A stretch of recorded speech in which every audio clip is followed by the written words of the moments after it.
Sa di atong gusto kanang ilaron ta sa bakak.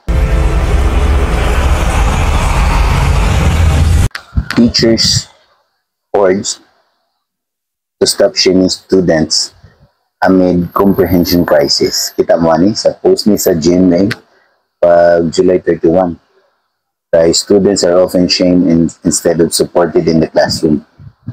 And this culture may be contributing to the country's worsening comprehension crisis. An education leader warned during the release of 2024 Functional Literacy Education and Mass Media Survey or FLEMS on Thursday. According to the survey, the country's basic literacy rate or the ability to read and write simple messages stood 93.1 among Filipino aged 10 to 64. However, the functionally literate rate, which includes comprehension, dropped just to 70.8%. Okay, so teachers na pag-blame ni ron kay shaming, shaming students.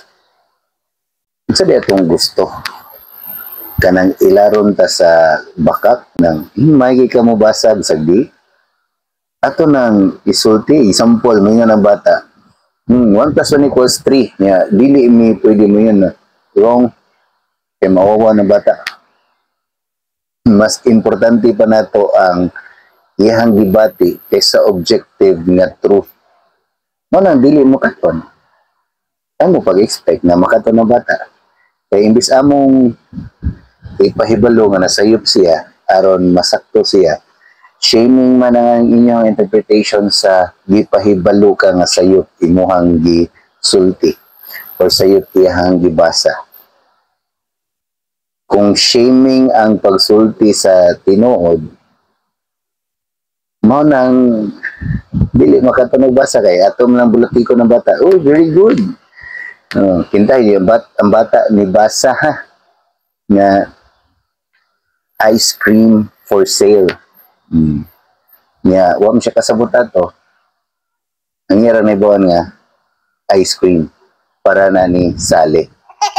Surti ko na si Sally kaya na siya ice cream for Sally man.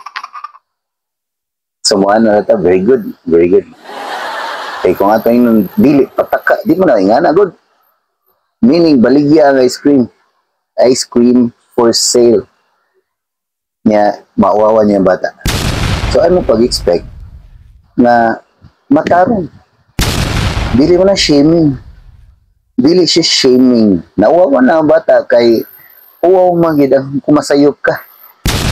Kumasayop ka, angay ka mauwaw.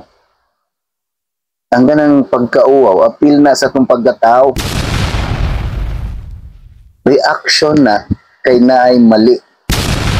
So kung wag tango na nato, hindi na ta mga taoan.